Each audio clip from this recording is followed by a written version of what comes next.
E aí, gente, a Neuroscience aqui. No episódio de hoje, na aula 40, a gente vai falar sobre finanças quantitativas, apenas uma introdução. E o livro base dessa aula vai ser um do Paul Wilmot, entre outros autores. Eu recomendo muitos os livros do Paul Wilmot, que ele é um cara muito importante nesse contexto de options, da matemática aplicada nesse contexto. E esse livro é o mais focado dele. Ele tem outros que têm a mesma desenvoltura, mas eu creio que, na minha opinião, esse é o mais bem organizado, né? Então, ele vai falar sobre algoritmos aplicados para mercado de opções. Eu recomendo muito, se você tiver mais interesse nesse tema, o The Quant of Wall Street. Também tem documentários que falam sobre quants, que eu tenho no meu Instagram recomendado.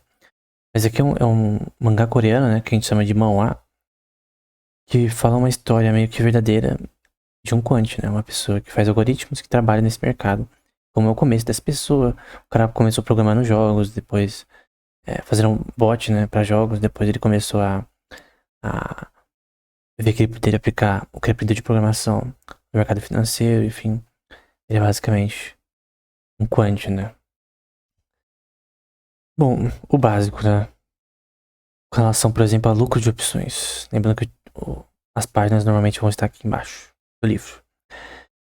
Nesse caso, por exemplo, você quer um lucro. Caso 270 menos 250, lucro de 20p. Então, em cada opção que você quer vender, em relação ao seu strike price, coisa do tipo, você quer gerar um lucro.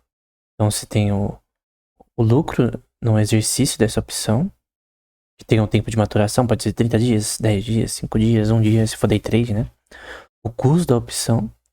Porque pensa, todas as opções, como a gente já viu anteriormente, nas últimas aulas, tem um custo com relação ao bid ask que você escolhe e o strike price. Embora o prêmio aumenta. Então o preço também é importante e no fim o lucro líquido, né? Depois de custo, coisas do tipo também. A gente pode incluir impostos e coisas do tipo também. Você tem que pagar imposto nas opções que você faz também. Aí vai dizer na página 5, né? Por outro lado, uma ação altamente volátil, com retorno muito incerto e, portanto, uma grande variação, é um ativo arriscado. Essa é a definição de risco mais simples e comum, mas não leva em conta a distribuição de retorno, mas apenas uma de suas propriedades, a variância. Nesse contexto, eu não creio que ele apenas está falando da variação histórica, e na minha opinião, na opinião de Buffett, coisas do tipo, a variação histórica é inútil, é chamada de beta, né? De uma ação. Só que, no contexto de opções, o que vale muito é a volatilidade implícita. Então, a volatilidade implícita é diferente da volatilidade histórica de uma opção. Ela, sim, uma questão importante que tem a ver também com a equação de Black-Scholes, que a gente viu anteriormente. A gente já calculou ela no último episódio com uma ferramenta do Options Education. Então, eu já mostrei anteriormente. Essa parte é importante. Então, você tem que ter, sim, dados que você tem que entender para você ter o timing correto de exercer essa opção. Então, por exemplo, aqui é o exercício dessa opção e o preço. E você tem essa relação. Em que momento que eu exercito minha opção antes do prazo de maturação? Então, é 30 dias que eu tenho essa opção de trigo ou de dólar em relação a euro. Quando que eu tenho que exercer esse preço que eu comprei da call option, né? Que eu quero que o preço suba, por exemplo, das ações da Apple. Quando? Depois de 10 dias, 15 dias. Se for uma opção de 5 dias, é no terceiro, no quarto, quase no fim. Então esse é o ponto. Depende da volatilidade desse asset implícita. Porque a questão é, a volatilidade do preço da opção atual com o strike price que você escolheu, ou seja, se eu escolher as ações da Apple, eu comprei uma call option e eu quero que o preço suba, se ele descer vai dar merda. O quanto que tá descendo e subindo e qual o ponto. Por exemplo, a ação da Apple subiu, vamos supor que minha ação é de 30 dias de maturação. Em 15 dias a ação da Apple subiu, nos outros 15 desceu, então teria eu ser vendido quando tava em subida. Vamos supor que desceu um pouco. Eu vejo lá meu delta, meu teta e coisa do tipo. Eu já penso, cara, eu vou exercitar essa opção, porque senão vai dar ruim. Então, isso que a gente tem que ter em mente. Lembrando que é importante que você veja os vídeos anteriores pra você entender o que eu tô falando. Aí ele vai dizer, né? Antes de 1913, os contratos de opções eram negociados no que é chamado de over-the-counter, que ainda existe, né? Isto é, elas eram individualmente negociadas por um broker para dois clientes, que quer comprar e vender. Normalmente por ligação, né?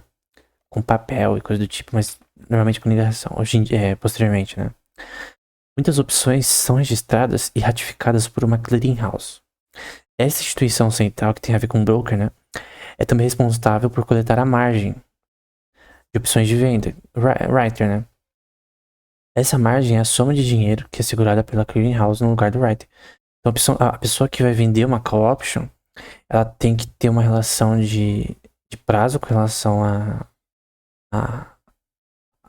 a venda dessa questão. E tem uma questão de que, tipo, no caso de perda, por exemplo, numa naked put ou naked call, que você não tem colateral pra lidar com suas perdas, como a gente já viu anteriormente, ela é capaz de cumprir as obrigações com o preço do asset, por exemplo. A gente viu, por exemplo, que às vezes tem um retorno de 2 mil, 5 mil, só que o risco é infinito. Ou o contrário também, tem um risco fixo, vamos supor que seja de 400 reais, por uma certa estratégia, né? E o retorno é infinito. Infinito ao ponto de que o delta se move, né? Então, conforme o preço do ativo se mover com relação ao strike price que você escolheu, quanto mais, por exemplo, se for uma call option, quanto mais o preço descer, mais você se ferra. E se descer muito no contexto da sua... Vamos supor que é um day trade. Você faz um day trade, tem um prazo de maturação de um dia. O preço da Apple você comprou o strike price de 220 quando estava em 250 o preço atual. Só que desceu para, vamos supor, 10 dólares. Cara, você vai perder um valor exorbitante. Por isso você tem que ter uma forma de controle pra você, quando tiver caindo demais, você exercer essa opção logo, né? Fazer como se fosse uma stop loss.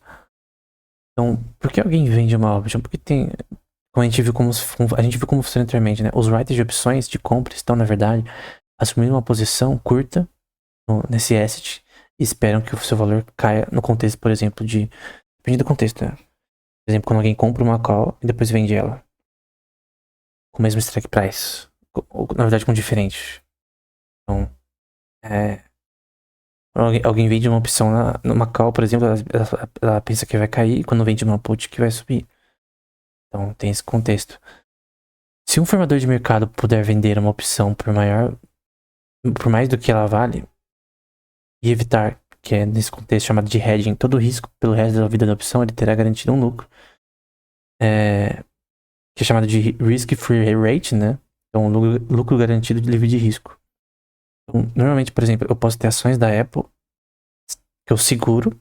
Então, por exemplo, eu posso ter 100 shares da Apple, que dá uns 23 mil, ou 50, não importa. E eu posso, enquanto eu tenho ações da Apple, especular com parte delas em diversas estratégias de opções. Eu posso fazer call options, put options. Então, eu posso apostar que o preço vai cair, embora eu também tenha ações da Apple. Então, esse hedging, ele é, na verdade, uma relação entre os ativos que você segura com relação a uma ação no mercado de equity, por exemplo.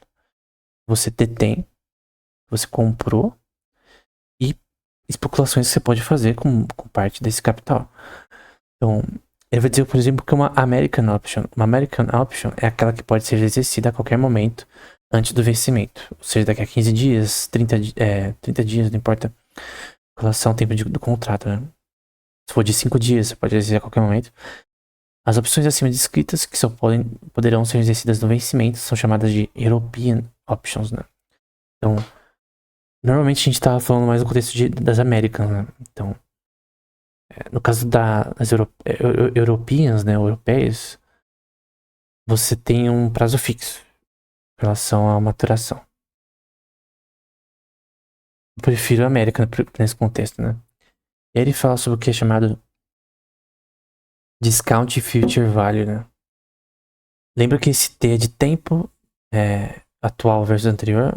Não, aqui no caso é o tempo de maturação T e o atual. Então, por exemplo, o tempo de maturação pode ser 30 dias, que é o máximo. E o atual, por exemplo, tá no 10º dia, no 15, né? Então esse é o limite dessa equação aqui, que é uma exponencial. Ela vai do prazo atual até o prazo limite, porque, pensa, vamos supor que minha opção é de 30 dias, o prazo de maturação de uma call option. Tá movendo pro dia 1, 2, 3, 4, 15. Então aqui poderia ser 15 até 30, mas o T não muda, que é fixo. E aí você tem os juros com relação a isso e o preço da ação ao longo do tempo. E você quer aqui descontar os valores futuros dessa ação, né? Então é a derivada de M ao longo do tempo, em que M é o dinheiro investido nesse contexto, dinheiro no banco, e R é a taxa de juros. No caso da Apple, a gente pôs com base em título do governo de 10 anos, que dá 4,116%. Não poderia ser 4,16%. Então, se eu pegar aqui minha canetinha, eu vou pegar aqui, por exemplo, meu T atual pode ser de. Eu vou pegar uma caneta menor de 4,16, 116%. O meu T maior aqui vai ser igual a. Não, perdão, aqui é o R. Aqui é o R. Opa. Vou deixar em outra cor. O R. O meu T vai ser 30 dias. O meu T pequeno atual, vamos supor que esteja no 10. Isso vai mudando ao longo do tempo. E meu S é o preço do meu spot price, no caso. Meu strike price. Pode ser 220. Lembrando que o delta é o meu preço anterior. Então, vamos supor que seja 227. Opa.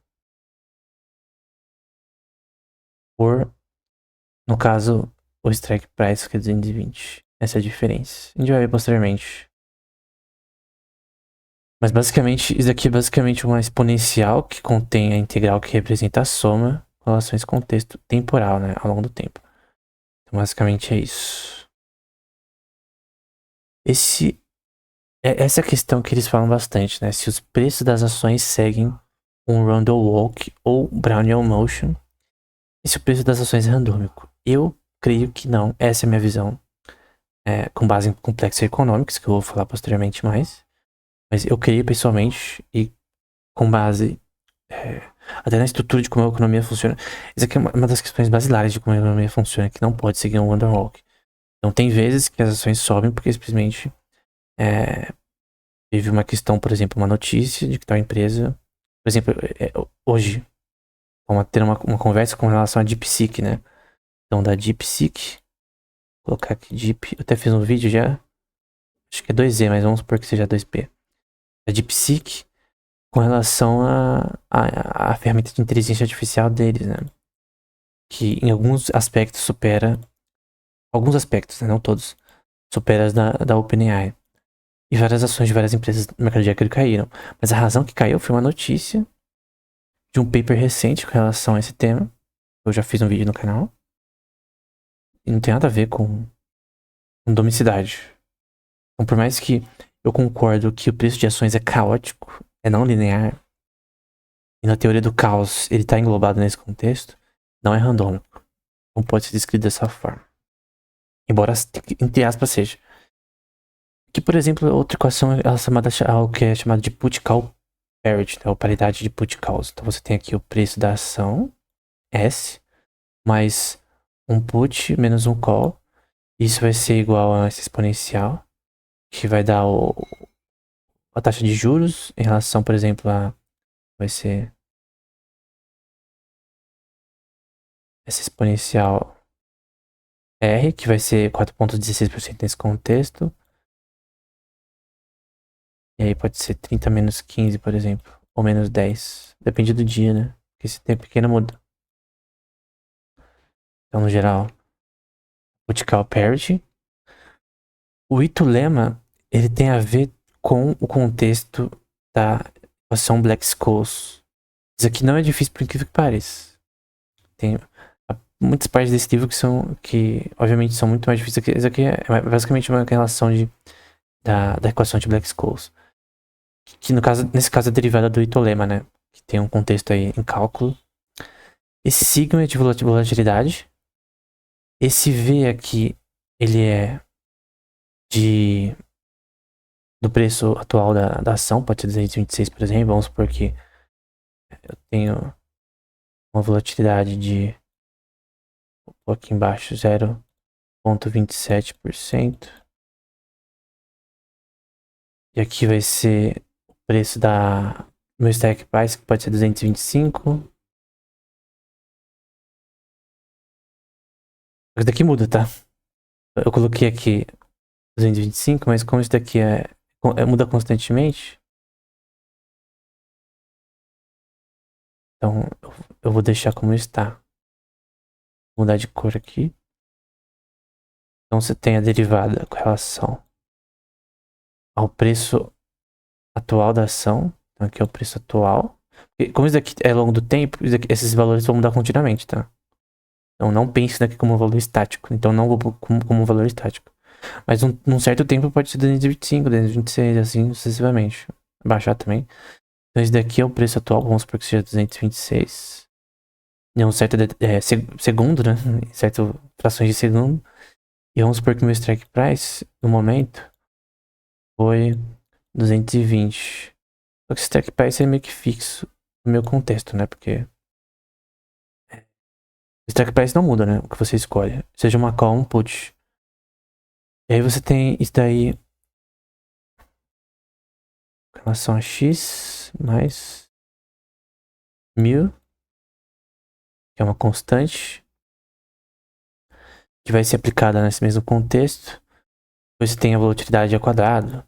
Enfim, você tem essa última seção.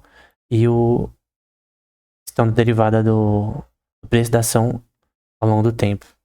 Então, toda essa equação ela tem a ver com a equação de Black-Scholes. Mas eu só coloquei alguns valores ali para mais ou menos dar razão do que é cada coisa. Então, por exemplo, aqui é a taxa de juros. Lembra que nesse caso ela também é variável.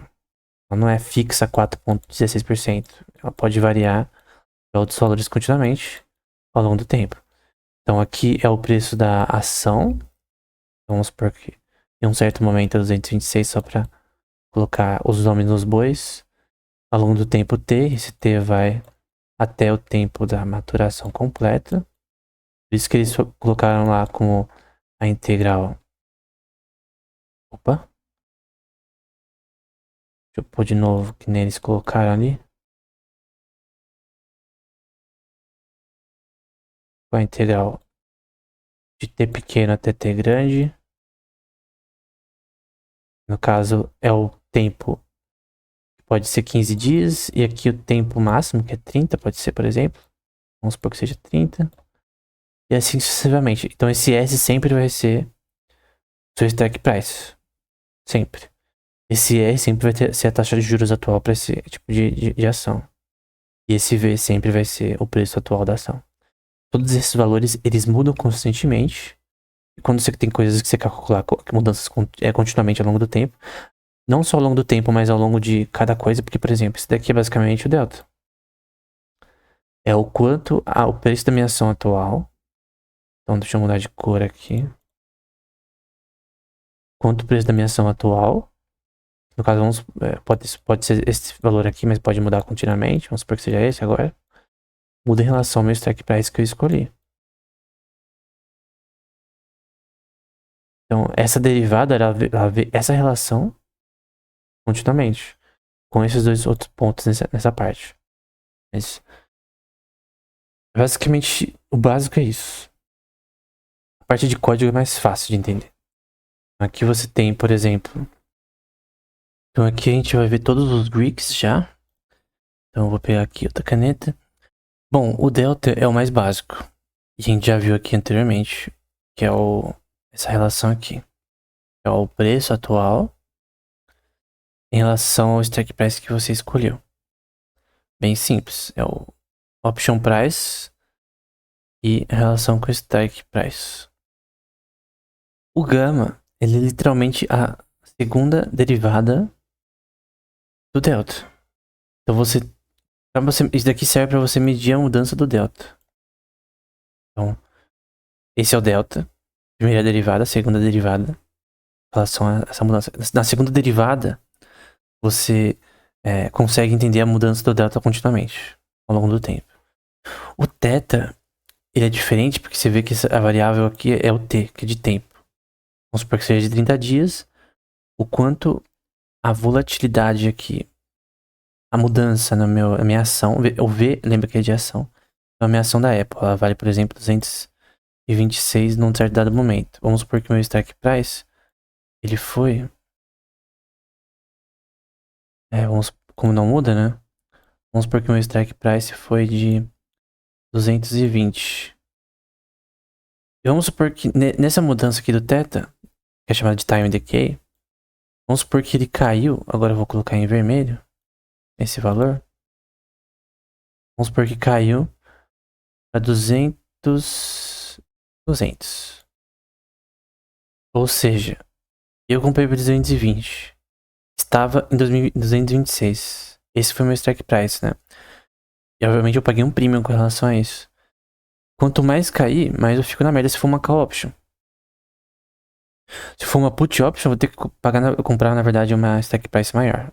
Então, eu poderia comprar uma put option, fazer um long e colocar aqui, por exemplo, 240.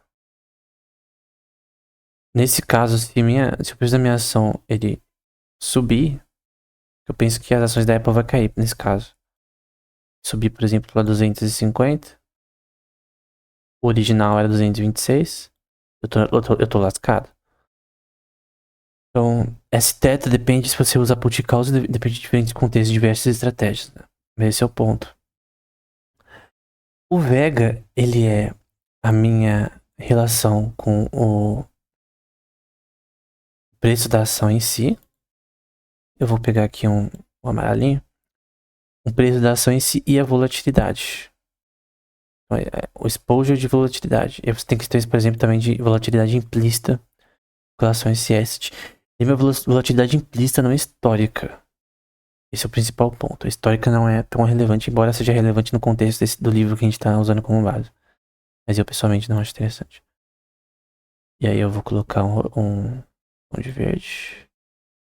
E aqui é a taxa de juros, né? Então, a mudança na taxa de juros também impacta o mercado de equity, por exemplo, e outras opções. Como a gente viu, ela é uma questão basilar aqui. Na put call parity e também nessa parte aqui do Itolema, né? Não, aqui é a Black Holes.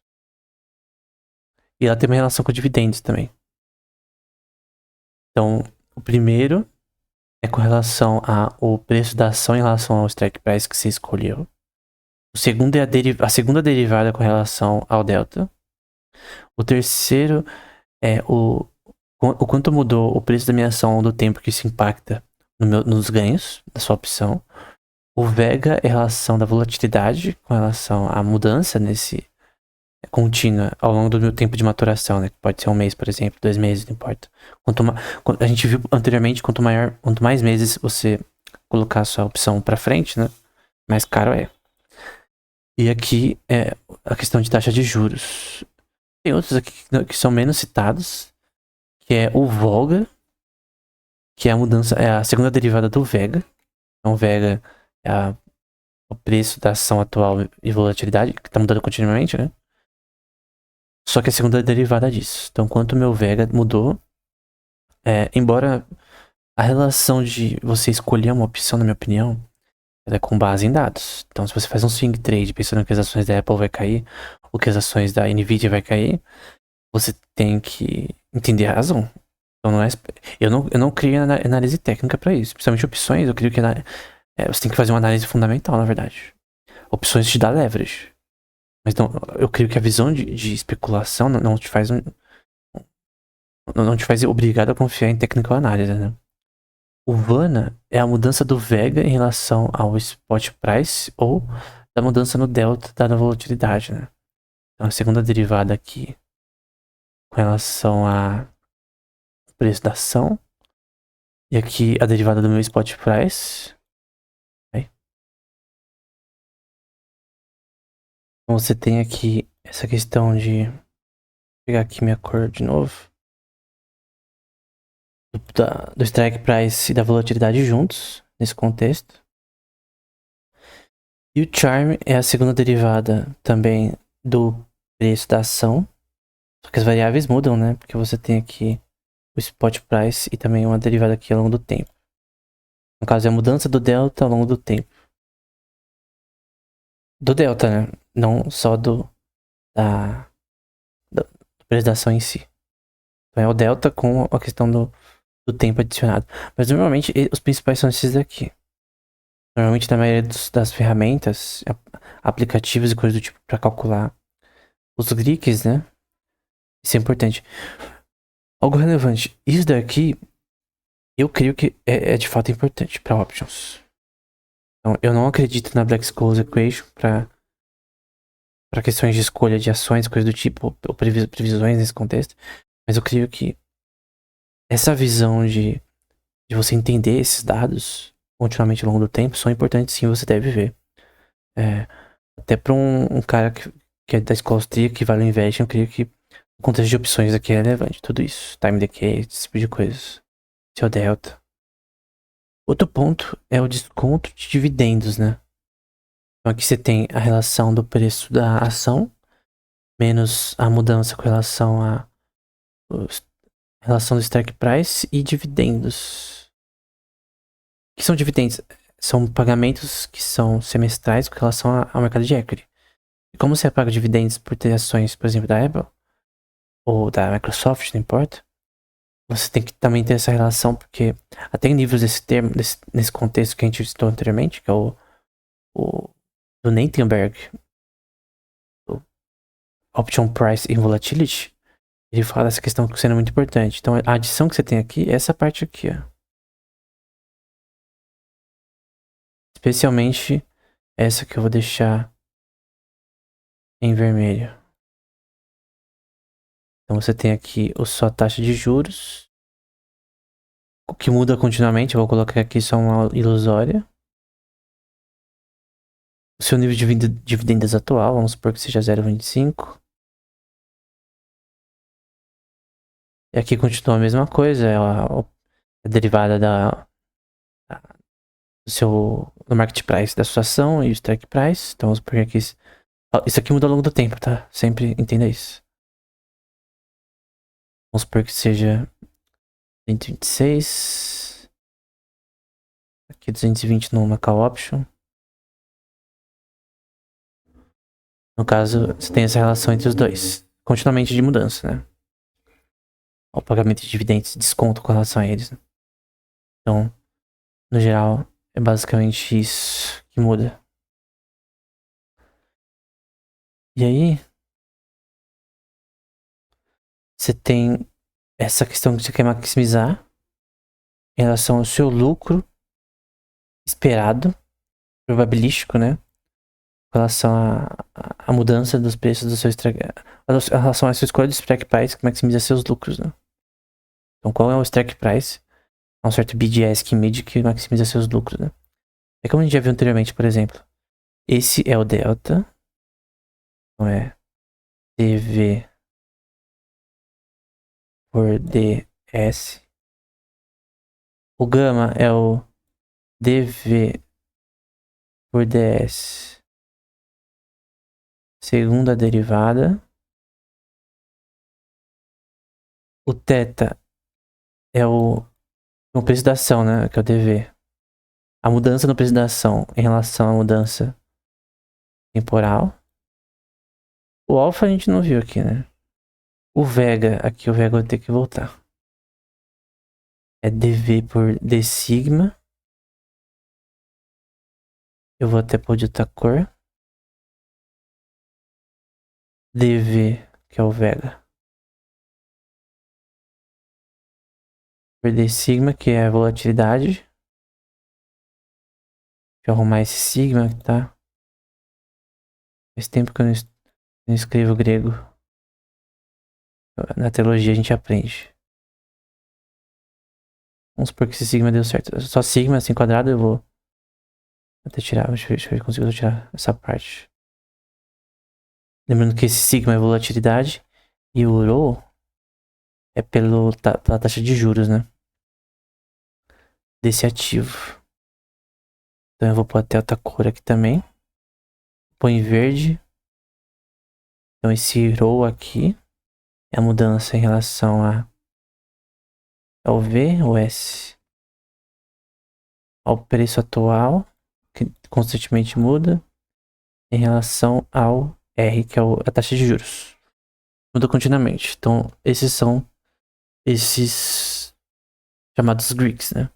Aqui, por exemplo, a gente tem a quantidade de dividendos, data de dividendos, frequência é pago, tempo de expiração, strike price, último preço. Se é uma ação europeia, que no caso tem um prazo fixo de maturação, ou uma American, enfim. Aqui, por exemplo, com a Microsoft, você vê que esses valores aqui mudam. Aqui, por exemplo, para call e para puts. Não é diferente os dois.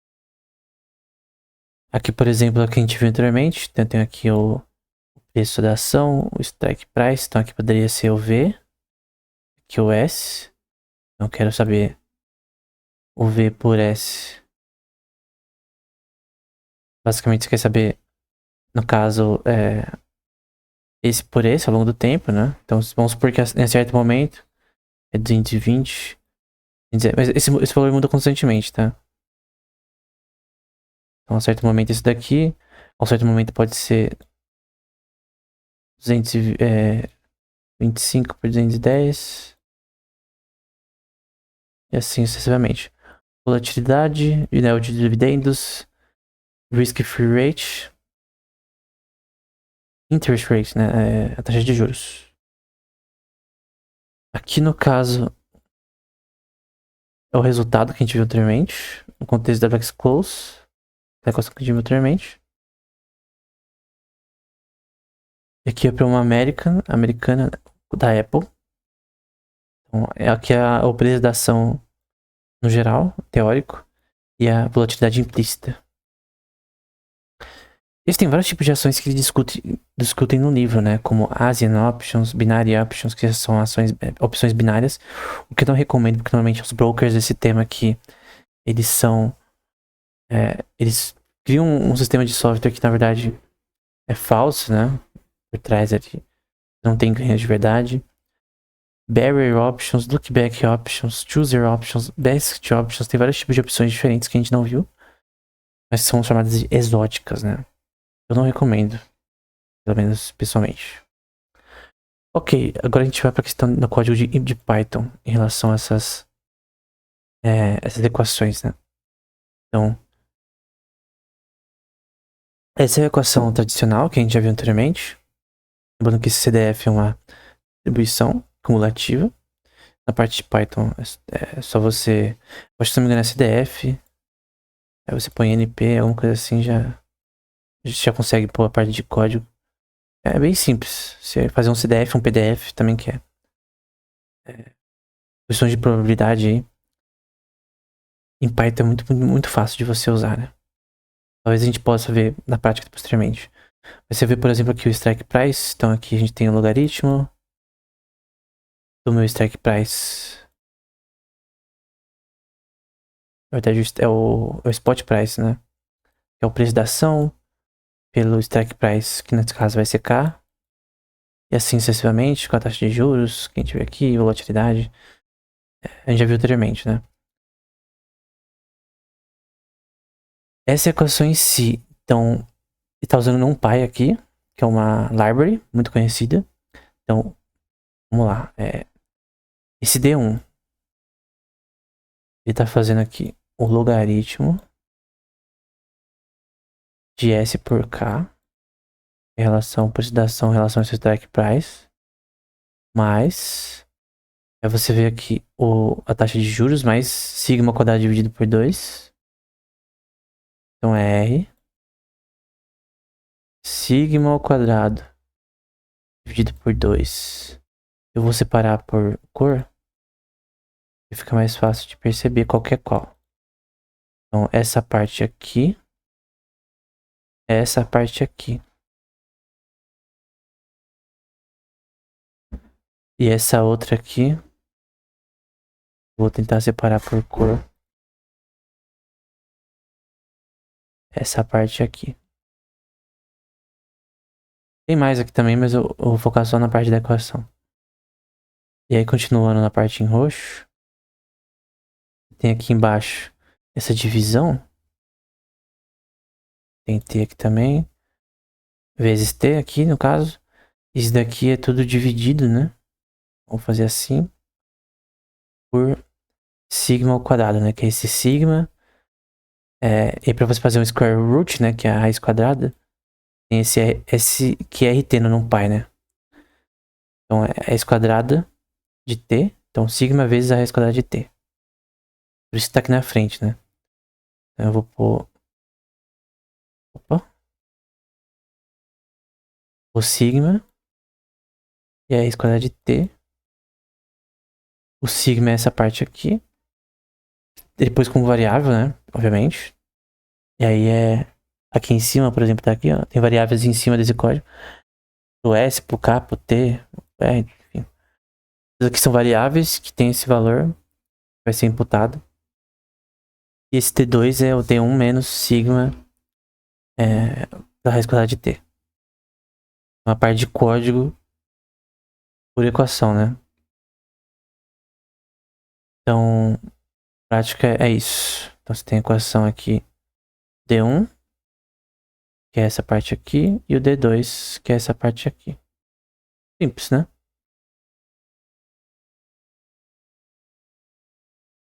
Aqui é o cálculo do delta. Então você tem o delta é a derivada do preço da ação pelo strike price. Então você tem aqui o logaritmo. Não, perdão. Acho que tá errado isso aqui. Não. Ah, não, assim. Equação em si. E aí o preço da ação. No caso ele colocou como S, né? Vou colocar aqui como S. Por K. No caso.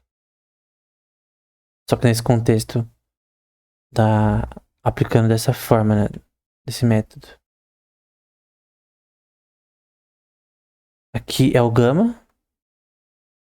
Então a segunda derivada. Aqui vai ser para calcular o θ. E aqui aquele gráfico que a gente viu anteriormente, aquela aplicação que a gente viu anteriormente, com relação ao cálculo dos Greeks de uma forma mais simples, né? Então aqui tem o risk-free rate, o preço do asset, então strike price, tempo de maturação que é 30 dias, volatilidade de 27% e é uma call option, né? Então aqui é uma call, tem o preço como put, aqui é o delta, gama, theta, vega e rho, né? Aí você vê aqui os gráficos que é feito, né? Para cada um. E mudando esses dados aqui no site que tá aqui na descrição, né, do vídeo, na parte de baixo. Você pode ver para cada tipo de asset como fica, né? Só que isso aqui muda ao longo do tempo, né? Então você tem que usar softwares que você consegue ver essa mudança continuamente. E aí, no fim do livro, eles resumem, no geral, as principais equações, né? Aqui, por exemplo, é a com dividendos constantes, que a gente já viu anteriormente. Você coloca essa parte com relação a dividendos, ao desconto de dividendos. A taxa de juros aqui são os dividendos que a empresa paga. Você quer maximizar o lucro em relação à possibilidade de perda com desconto de dividendos. Aí tem opções exóticas, como a gente viu anteriormente. Ele até aplica, por exemplo, equações para equações binárias, lookback options. Eu só tô mostrando aqui porque é uma parte que ele vai falar bastante. Então, por exemplo, a gente tem um tempo com relação a uma certa opção. Espero que seja 15, 30, 40 dias. E uma função com relação ao strike price que você escolhe e o time decay ao longo do tempo. Que são lookback options, né? Que você quer maximizar a relação de strike price e time decay. bem que... eu acho que esse aqui é o spot price, na verdade. Aqui é a média com relação a options. E a média geométrica, né? Que você adiciona o log. Adiciona o log dessa função. Mas ponto aqui que é o spot price. Time decay com relação a esse ao longo do tempo. E você tem esse gráfico ao longo do tempo com relação a isso, né? Aqui é para títulos do governo. Então você tem essa parte aqui, que é relevante, de mudança, com essa parte aqui de cupons. Eu vou pôr assim mesmo. Tem relevância em títulos. Então você muda, né? É um predicado diferente. Então aqui é a taxa de juros, aqui é o strike price. Então aqui também é strike price, tá? Eu falei spot price, mas strike price é o nome correto. Menos dividendos com relação ao preço da ação, a mudança da preço da ação com relação ao strike price. Então, em títulos você tem essas questões sendo importantes como o cupom, né? Em Forex, né? Porque em Forex você tem a relação de, por exemplo, euro e dólar, né? Então você tem o euro em relação a dólar. E aqui, por exemplo, esse é o câmbio do dólar, vamos supor. E o outro do euro. Com um certo risk-free rate. E uma certa volatilidade. Então você tem essa parte aqui, ó.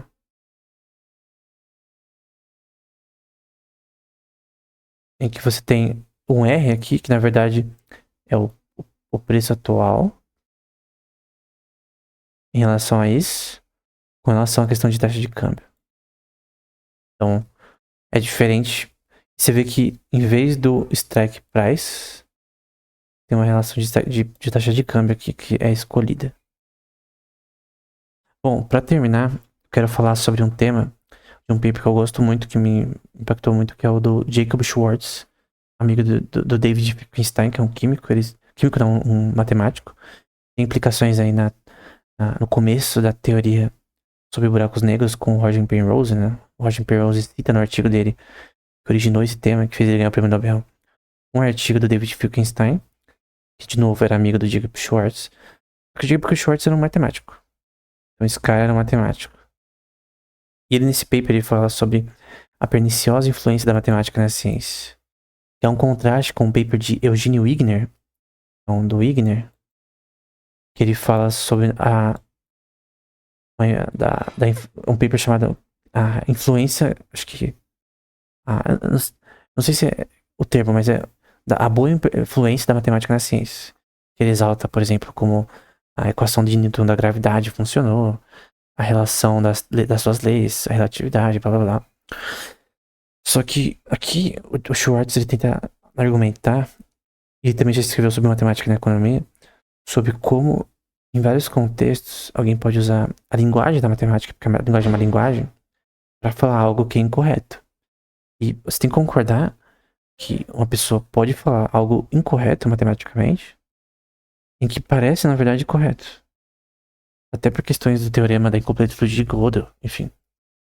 Ele vai dizer: usado repetidamente por Heaviside em século passado, usado constantemente e sistematicamente pelos físicos desde 1920, ele vai falar de uma função, né? É a função delta, né?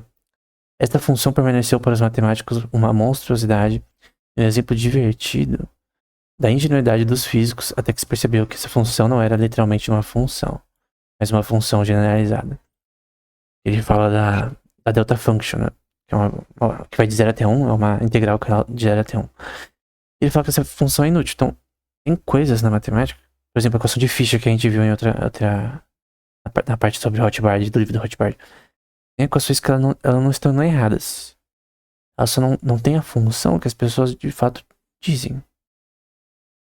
Que ela não é tão aplicável quando as pessoas dizem em certos contextos. Então, a função dela é aplicada em diversos contextos. Você aprende assim no começo das aulas com relação à física clássica e coisa do tipo. Então, um ponto é que é um matemático muito importante. Tá dizendo que tem problemas nesse contexto. Eu lembro de um artigo E ele criticava, por exemplo, a falta de geometria na matemática atual. Que tudo, questões de, que foi o abandono da geometria só para questões algébricas foi um pior descaso de rigor na matemática. Que a gente vê num artigo chamado Mathematical Viruses. Eu vou tentar deixar na descrição. Mas é um artigo que fala exatamente sobre isso, sobre como a visão algébrica atual tem explicações geométricas, às vezes possíveis, é um grande problema na matemática atual, né? Então, eu vou falar também sobre outro problema. O resultado, talvez, mais comum nas ciências sociais é uma teoria ruim ou um passaporte matemático. O que é isso? Por exemplo, uma teoria em relação à psicologia, de repente, a forma que pessoas se comportam em larga escala. Você usar reinforcement learning como o próprio é, um psicólogo famoso, esqueci o nome dele, Skinner. Como Skinner fez, né, no passado, com relação ao reinforcement learning, em que ele queria aplicar aquele modelo em implicações matemáticas para populações no geral, para dinâmicas populacionais, né? Mas obviamente seria impossível. E Noam Chomsky destrói ele num paper chamado Review of Verbal Behavior, em que ele literalmente diz que Skinner está totalmente errado. Então, é legal ver reinforcement learning sendo aplicado para questões relacionadas a inteligência artificial e coisa do tipo, mas tentar dizer que inteligência é só base nisso, né, é um erro. Skinner estava tentando tomar. Então, o presente ponto é melhor estabelecido com referência a alguns exemplos horríveis, né, ele vai dizer, né. Então, uma grande parte da economia matemática recente são meras misturas tão imprecisas quanto os pressupostos iniciais que se baseiam e permitem ao autor complexidades de entender interdependências do mundo real, um labirinto de símbolos pretensiosos e inúteis. E por incrível que pareça, ele está citando Keynes, John Maynard Keynes. Então, é claro que matemática na economia é extremamente importante, principalmente para econometria. Eu creio que probabilidade marcoviana é útil. Eu já vi questões de probabilidade. Por exemplo, a Theory of Investment é um artigo que fala sobre esse tema, eu vou deixar na descrição, que de fato tem uma probabilidade na economia mais interessante. O livro de probabilidade na economia do Keynes é horrível. Ele é um grande escritor, mas não tem tantas aplicações. Então eu creio que, por exemplo, a teoria da probabilidade na economia, ela, cara, tem muitos problemas que não tem solução. Claro que probabilidade marcoviana no curto prazo para opções é outra coisa, mas o ponto é que tem um limite de usar matemática na economia se você usa de forma errada. Se você não considera o que você está estudando. Então, economia não é física, é a relação das ações de pessoas. Você não pode colocar uma função de equilíbrio, por exemplo, você criar funções de econofísica com equilíbrios termodinâmicos que você aplica na forma que gases funcionam para pessoas, para tentar entender como pessoas funcionam, equações de difusão e coisas do tipo que tem no livro que você tem anteriormente. Não funciona, porque você tá falando de. A gente tá falando de moléculas ou partículas, a gente tá falando de pessoas que estão tomando decisões por várias razões. Então, o ponto é que eu, por exemplo, eu sou da economia austríaca, mas a minha visão de economia austríaca, ela mudou tanto que eu escrevi um livro chamado A Nova Economia Austríaca, que basicamente ela se baseia na economia austríaca, mas de uma forma totalmente diferente, adicionando matemática, adicionando questões de algoritmos e coisas do tipo, adicionando neuroeconomia, neuromarketing, embora não sejam tão úteis assim, né? Narrative Economics do Robert Shiller, várias teorias que não tinham existido anteriormente, e também Complexity Economics, né? Que adiciona questões com relação à forma de divisão, com relação à aplicação de como que funciona o framework com relação à economia como um todo. Eu creio que matemática é importante na economia, né? Econometria é importante, até funções de probabilidade de curto prazo. Mas a visão neoclássica keynesiana de probabilidade, diversos contextos que normalmente são ensinadas na FGV da vida, nas universidades do mundo, na maioria das vezes são inúteis. Ninguém previu a crise de 2008. Modelos de probabilísticos não funcionaram para prever a inflação futura, né, da pandemia, por exemplo, o preço de petróleo na guerra da Ucrânia e Rússia. Simplesmente, a matemática na economia, você tem que ter rigor.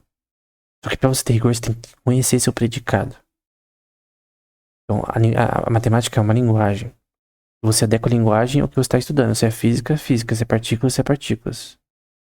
Se é gravidade, é gravidade. Se é corpos celestes, então, mecânica celeste, como nos livros de Poincaré, entre outros, tem esse nome, né, de mecânica celeste. Só que você não pode simplesmente aplicar coisas de fora, né, como na econofísica, para tentar aplicar em modelos matemáticos para preços de ações, quando você na verdade sabe que a causa dessas volatilidades é com ações de pessoas. Tem várias implicações geopolíticas, eventos que mudam isso, né? Então, ele também critica o teorema de Birkhoff, né? Que basicamente é assim, você tem uma... Vamos supor que você tem uma panela fechada de feijão. E está aumentando a temperatura dessa substância, heterogênea, né? E vamos supor que eu jogo um pouco de água nesse feijão, né, pelas leis básicas com relação à entropia e com relação à termodinâmica. Esse sistema, no fim, vai ficar em equilíbrio. Se eu deixar um objeto quente na água, uma hora vai ficar em equilíbrio os dois entre si. Então, o teorema de Birkhoff diz que os movimentos, o flow de gases, num ambiente fechado ou aberto, que geram equilíbrio, é gerado por invariantes, né? Então, se eu pegar aqui, por exemplo, uma integral, que vai ser uma função, que vai conter uma seção aqui g de x. Acho que eu fiz meio... Meu monitor que me trapou aqui. Vamos supor que esse g de x seja uma função que computa essa função hidrodinâmica, né? E aí vamos supor que eu faço menos outra variante. Bom, a soma das duas vai dar zero. Acho assim não. Primeiro deixar assim. Esse S ficou muito feio. Opa. Vou só tirar esse S aqui. Vamos supor que eu tenha outra invariante aqui. F G de X ou de Y, não importa. E vamos supor que essas duas se cancelam. Vamos supor que uma menos a outra é igual a zero. Então, no fim, esse sistema ele ficou em equilíbrio, né? Vamos supor que eu tenha uma curva aqui que, no geral, vai gerar um ponto de equilíbrio entre os dois. Vai ser tentando explicar de uma forma totalmente geral, né? Geral nesse ponto. Você tem várias... Nesse líquido, né? Invariantes que se cancelam e no fim geram esse sistema, né? Então, assim, o conceito é esse. E aí, por exemplo, ele vai explicar aqui, vamos supor que eu tenho uma computação simples do teorema de Birkhoff. Aqui eu vou chamar de Lebesgue measure, esse 1000, que é nesse contexto topológico, né? Uma mensuração nesse contexto topológico. E aí, o ponto principal que ele fala em relação à probabilidade nesse contexto é que esse 1000 de E vai ser igual a zero, implica que V de E vai igual a zero. E o ponto é que é essa questão de equilíbrio. Como que esse sistema chega em equilíbrio? E se o teorema de Birkhoff, em todos os casos, consegue calcular esse equilíbrio ou não? Esse é o ponto. Esse troço é verdade? São os movimentos aí das partículas, do flow, diferentes substâncias aí que vai gerar o equilíbrio termodinâmico? Será que é isso? Então a questão é, isso está correto? E o ponto que o autor pelo menos disse que não. Então se 1000 de E foi igual a zero e V de E igual a zero, então Eu ia falar aqui, ó. É necessário dizer que o teorema de Birkhoff é relevante nesse sentido.